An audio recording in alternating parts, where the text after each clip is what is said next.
Madalas parang natatagalan tayong matupad ang kaniyang mga pangako. Ngunit tandaan mo ito, ang mga pangako ng Diyos ay laging natutupad sa tamang panahon. Paulit-ulit natin itong makikita sa salita ng Diyos. Ang mga Israelita, matagal bago nila narating ang lupang pangako. Ngunit sa henerasyon ni Joshua, natupad ito. Si Jose, matagal din bago natupad ang kaniyang panaginip. Nabilanggo siya, inihulog sa balon. Ngunit sa kabila ng lahat, ang pangako ng Diyos ay natupad. Kahit parang walang nangyayari, kahit parang bumabagal ang katuparan ng pangako, o tila paatras ang lahat, asahan mo ang biglaang kilos ng Diyos. Sa halip na sumuko at sabihin, wala namang nangyayari, ang Diyos ay may perpektong tala ng katapatan, ginagawa niya ang kaniyang sinabi, tinutupad niya ang kaniyang mga pangako.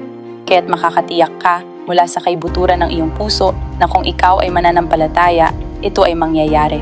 Lumago ka sa Espiritu.